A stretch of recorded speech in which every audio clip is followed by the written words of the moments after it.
Welcome to the deep dive. Today, we're taking a really close look at some source material from Dr. Ramesh Kushwaha's book, Physical Universe, Virtual God. Hmm. Specifically, Chapter 6. It asks a pretty huge question. What is the verdict about God's existence? That's right. And our goal here is, well, to extract the most important insights, maybe some surprising nuggets from this text, Yeah, because it really does challenge some, conventional thinking on science, religion, even reality itself. definitely. So we're going to explore how he kind of sets up the age-old debate about God, Right. get into his argument about science and religion being fundamentally separate, unpack this really provocative idea about the universe. The cyclical universe idea. Exactly. And then land on his big concept that we might actually live in two different realities. Yeah, get ready for maybe a few aha moments as we work through these ideas. Okay, let's unpack this then. So Dr. Kushwaha starts by, well, setting the stage, doesn't he? With that historical debate we all know. Yeah, theists versus atheists. He lays out the basic positions. Theists saying God exists, religion's valuable. And the atheist view. No God, religion can even be harmful, cause conflict. The familiar lines. Right. And he also touches on that middle ground some people try to find. Yeah. The idea that science and religion could maybe sync up. How so? Well, like science handles the physical world, the how, and religion deals with morals, meaning, that sort of thing, addressing life's mysteries together. But he flags a misconception there, right? Particularly with some newer atheist arguments. Yeah, the strong stance that science and religion simply cannot coexist, period. And he also mentions skeptics who say religion just has no business talking about the physical world. There's another perspective he brings into about human nature, Mm-hmm. that maybe the real issue isn't God or religion itself, but things like human greed, selfishness, things that need, behavioral change. Right. And he even floats that philosophical idea. If theism just vanished, atheism would kind of become pointless. Yeah, suggesting maybe education or training could shift things. It's an interesting side note. So his goal for this chapter seems pretty clear then. He wants to share his own take on why science and religion are incompatible. Right, his core view. And introduce this concept of God that he hopes might work for, well, almost everyone. Theists, atheists, agnostics, knowns, SPNR, scientists. A really wide net. Exactly, which leads us straight into his main argument about incompatibility. He's quite firm on this. Science and religion are fundamentally different beasts. Should be separate. And he uses that noma concept. Yeah, noma, not overlapping magisteria. It's like envisioning them as respectful neighbors with clear property lines. They coexist, but they don't mix their business. Okay, so how does he define science's domain? Well, science is brilliant at explaining the physical world, right? Yeah. The how and the what. Physics, chemistry, biology, Yeah. understanding how electrons dance or how a virus like COVID-19 actually works. The mechanics of it all? Precisely. But he argues it hits a wall with the really big questions, like purpose of life. Is there a higher power? Heaven, hell, and afterlife. Science just, well, doesn't have the tools for that. It's outside its scope. It struggles with the why. Exactly. Yeah. And crucially, he points out science doesn't study the self. It's morally neutral. It doesn't address subjective experience at all. So things like happiness, empathy, love. Suffering, good, bad, evil, grace, death, purpose, gratitude, beauty, forgiveness, compassion, even the raw feeling of existence itself. Science is silent on those. He uses a really stark example, doesn't he, about the car crash. Yeah, it's powerful. Science can meticulously break down the physics, the biology, Yeah. how the spouse died, the whole shebang, as he puts it. For the family's grief. Nothing. Yeah. Absolutely zero. Science offers no comfort, no meaning for that specific personal heartache. It's like that analogy he uses, the employer firing you after a tornado hits your house. Right. Management focuses on facts, figures, rules, like science focuses on physical laws. They're not in the business of handing out tissues for your tears. Mm-hmm. It really drives home the difference in purpose. Okay, so that's the limitation of science. What about religion's side? Well, he argues religion often struggles to keep up with the sheer speed of science, especially physics and medicine. Science explains electrons or viruses pretty fast. Religion tends to be left deep in thought. And he contrasts specific religious views with scientific evidence? Mm-hmm.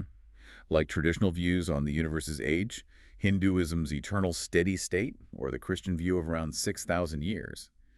He notes science has amassed a vast array of hard evidence that just doesn't support those specific timelines. Or the body composition thing. Yeah, the Hindu idea of 5 elements, earth, water, fire, sky, air, versus science's 118 elements on the periodic table. It's like science saying, hold my test tube. Right, or the rainbow colors. Exactly. Traditionally 7 colors. Science says, actually, there are billions of colors your eyes can't even perceive.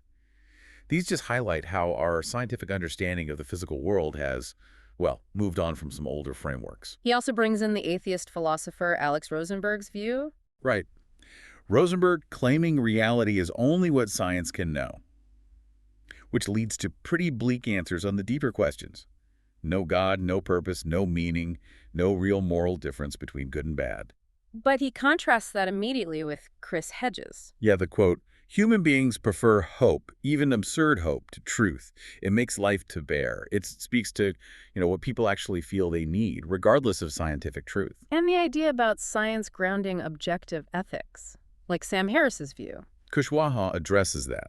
Harris suggests basing ethics on well-being, but Kushwaha pushes back, saying well-being itself is subjective. It depends heavily on culture, politics, economics, social stuff. So it loops back to his main point, different domains, subjective versus objective. Precisely. It reinforces that separation. Okay, so moving on from the incompatibility argument, he talks about his own search for God. Yeah, he mentions his personal quest.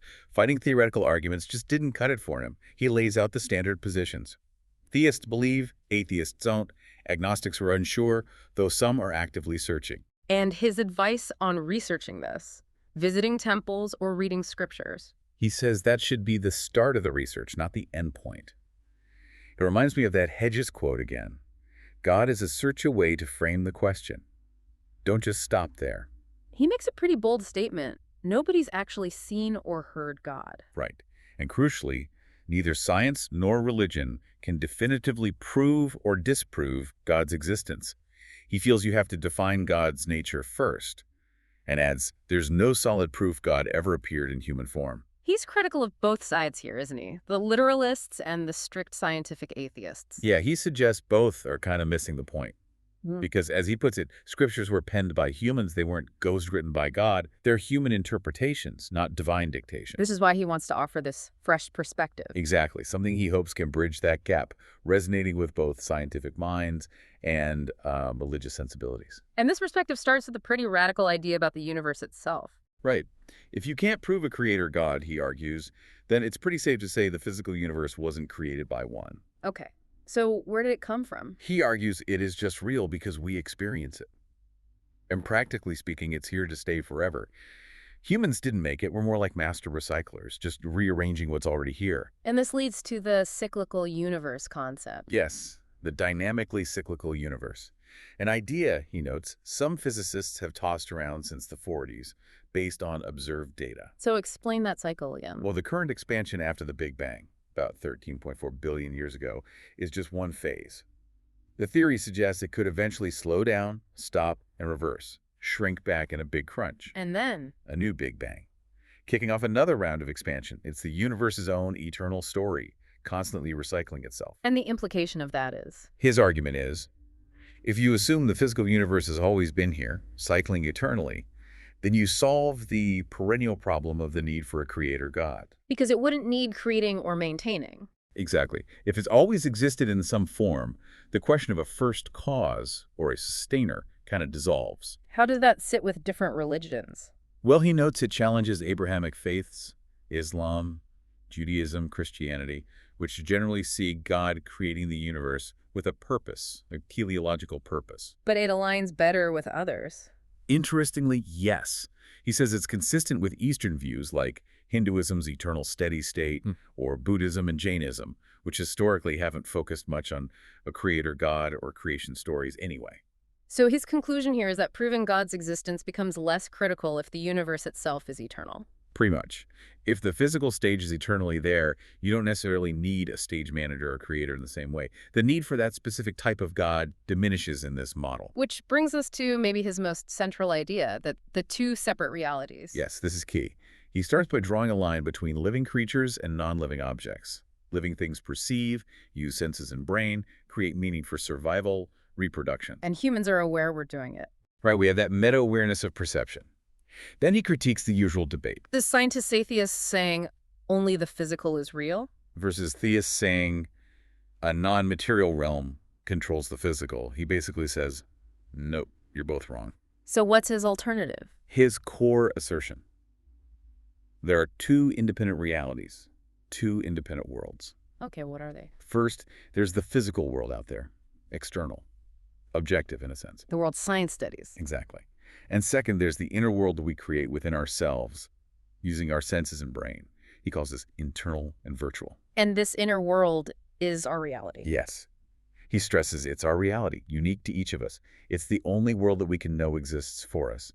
In a way, the external physical world does not matter to us with the same immediacy. But he's not saying the external world isn't real, right? This is an idealism. No, definitely not. He clarifies. The external world is always there, perceived or not, but the inner world, that it springs to life when we experience it, disappearing when we do not. And this inner world is where the action is. That's his point. It's where the wonder begins. He argues it's more useful and important to us. And the rules are different. Fundamentally, external physical objects obey the laws of physics, but the virtual objects in our inner world, they are free from the constraints of these physical laws. Wow. So the inner world is like a different operating system. Kind of. He describes it as where alchemy takes place, where we perceive and interact with the external world, using senses and brain as a bridge. And this leads to the idea that we are the creators. Yes, he proposes living creatures are the true creators of their perceived world, shaping their internal reality constantly. Therefore, in a sense, we are the gods of their internal world, able to create or destroy with thought. That's a powerful idea. And he says he'll explore this more later. Yeah, he teases more detail on the nuances and impact of this internal world in later sections or chapters. Okay, so let's dig into that distinction again. Objective external versus subjective internal. Right. Observing the external physical world, he says, is objective. Like watching a movie, everyone should see the same physical event if they're looking properly. We use mechanical tools, it's a well-greased machine, churning out objective data. But the inner world. Totally different. Yeah. Creating and experiencing that is personal and subjective. He uses the water temperature example. Yes, the thermometer versus how it feels. Exactly. Thermometer gives one objective number. Ask people, you get cold, mild, hot. Totally different subjective takes. But, he argues, no one can deny these responses. They're real experiences. So this difference is why he sees science and religion as incompatible. Yes, he says it makes the distinction crystal clear. Science is objective. Religion, dealing with meaning, purpose, subjective feelings, is inherently subjective. Like parallel lines. Never touching, no overlap, no compatibility. Trying to fuse them is like trying to fuse hot and cold. Better, he says, to stick with Noma and keep them separate. This raises the question, how does this inner world get made? Who's running the show inside? Right, which he connects to that deep question, who am I?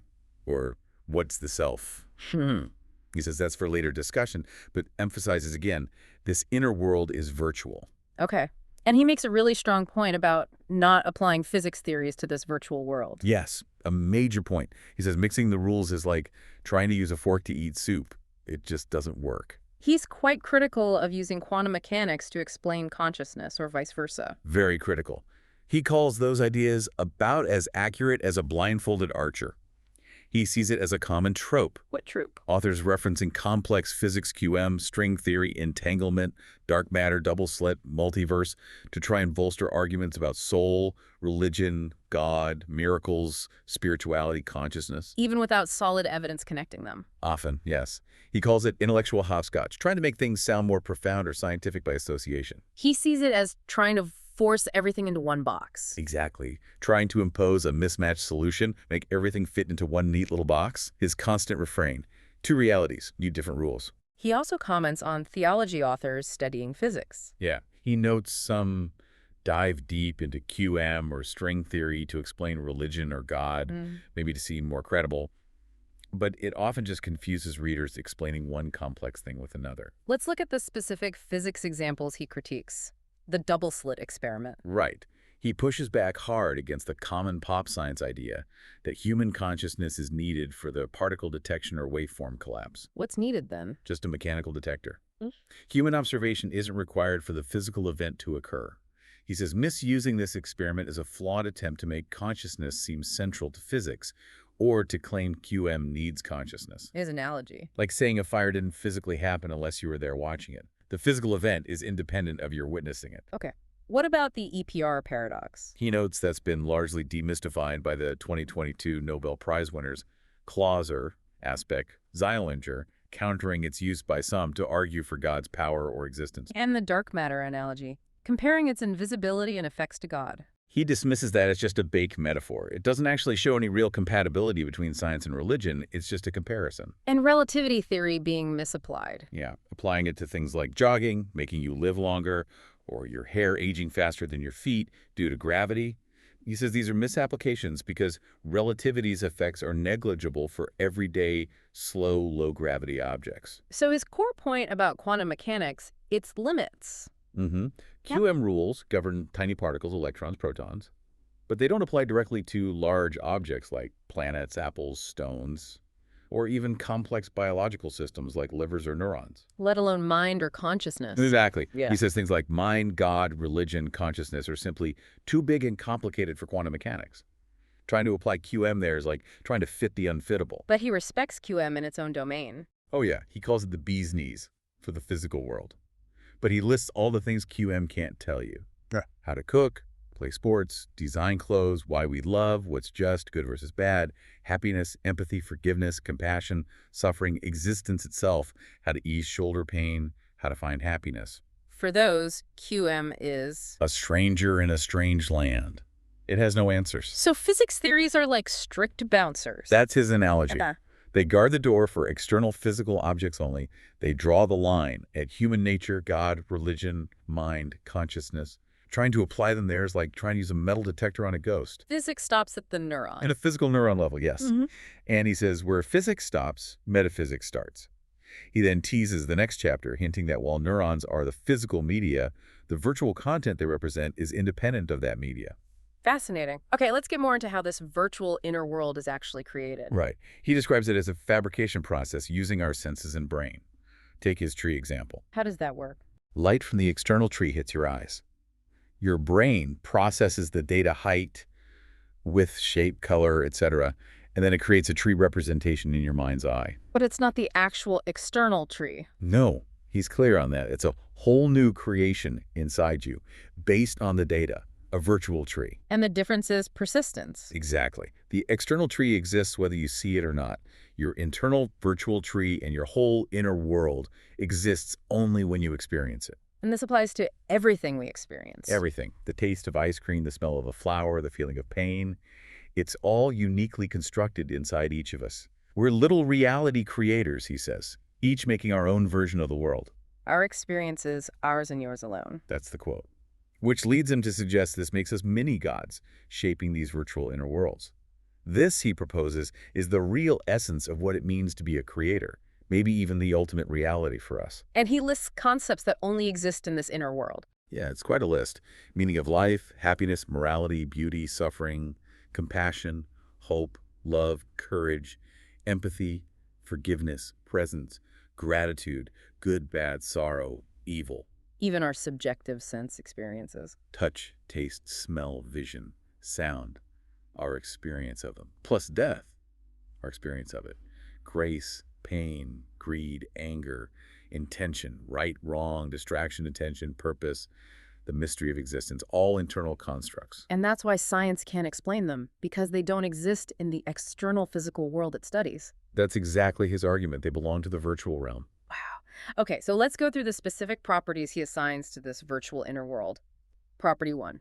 It's different for everyone and changes over time. Right. Our personal reality is constantly changing. Depends on mood, experiences, maybe even lunch. He gives some great examples here. Yeah, like candy making, an apple tastes less sweet, taste buds playing tricks.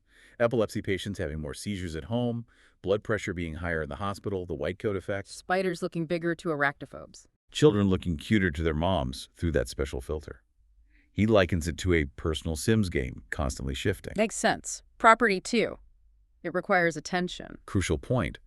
Our inner world is shaped by focus. If you don't pay attention, he argues, something effectively does not exist in our minds. Like eating while watching TV. You don't notice the taste. You need to be present. Avoid multitasking. Attention, he says, helps memory and is central to experiencing consciousness. His personal story about the cold. Right, not feeling -20C in Saskatoon until a friend mentioned it, and then bam, it hit him like a heavyweight. He says this applies to all perception. Attention activates the experience. In the painting example, missing detail. Until you focus. But he clarifies again, you can't physically create a mouse in the painting just by looking. It's about the mental creation or perception of what's already there, or could be interpreted. This applies to pain, too. Yes, ignoring pain can make it almost as if the pain does not exist. Why distraction works in medicine. Watch a movie, read a book, shift your focus. And the crisis example. Forgetting hand pain when rushing to an accident. Yeah, a dramatic illustration. The sudden shift in attention completely overrides the pain perception. He notes this has appealing implications for a later chapter. So the takeaway is no attention, no object created in the inner world. Pretty much. We create, perceive in the brain-mind only when paying attention, whether to something external or internal, like a memory. He brings back the QM detection metaphor here again, carefully. Very carefully. Paying attention is like placing a detector in the double-slit experiment. Particle detected only when detector is there. Inner object created only when attention is paid, and you only create the aspects you focus on. Like seeing the rabbit or the duck in the illusion. Exactly, or the Necker cube the vase faces. Attention selects one aspect. The presence of the perception is contingent on focus, similar to how particle detection depends on detector placement. He mentions his upcoming book, Physical Body, Virtual Soul, details this. But emphasizes again, it's just a metaphor. Absolutely. Yeah. He explicitly states it's a metaphorical similarity only. He's not saying QM causes attention or perception, not dragging QM into the spotlight inappropriately. Very clear on that. Okay, understood. Property 3. It's not linear. It follows an S-curve. Perception adapts, but not in a straight line. Like getting used to cold, you should shiver loads at first, then adapt. Same with heat. The India heat example. Right. People survive 120F. But the jump from, say, 100 to 120 feels way more intense, entirely distinct than the jump from 70 to 90. Our body adapt to moderate ranges more easily than extremes. And repeated stimuli have less effect. Yeah, repeated pain might hurt less. Successive pieces of candy taste less sweet. It's neural or sensory adaptation. He says there are consequences discussed later. He compares this to economics. The law of diminishing returns. Getting less extra joy from your 10th shirt than your first. Amusement, pleasure. It's often on a downward spiral with repetition. Okay, property 4. Relative and subjective, revisiting this. Just reinforcing the core idea. Inner experiences are subjective, external observations objective. The apple candy taste depends on context, day, time, what you just ate. The concert example fits here too. Perfect example. Same external event, the concert. Totally different internal experiences based on taste, mood, memories. Perception shifts constantly. So exciting for one person, draining for another. Exactly. It's all about our internal interpretation and reaction. And property 5 sounds really significant, flexible and modified by beliefs and thoughts. Yeah, this is huge. He talks about the power of our virtual beliefs and thoughts to shape the inner world and maybe even cause physical changes via the brain. A mind-body makeover. What we think can alter our brains and bodies. That's the suggestion. He argues assigning meaning to virtual objects, pain, temperature, taste, etc., is incredibly flexible. No rigid rules like physics. It's malleable as software. Virtual creations are easily changed. Not like physical things. Right.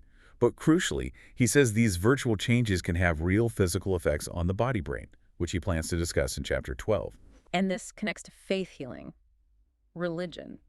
He argues this flexibility is the basis of faith healing and religious effects, like prayer seeming to impact health.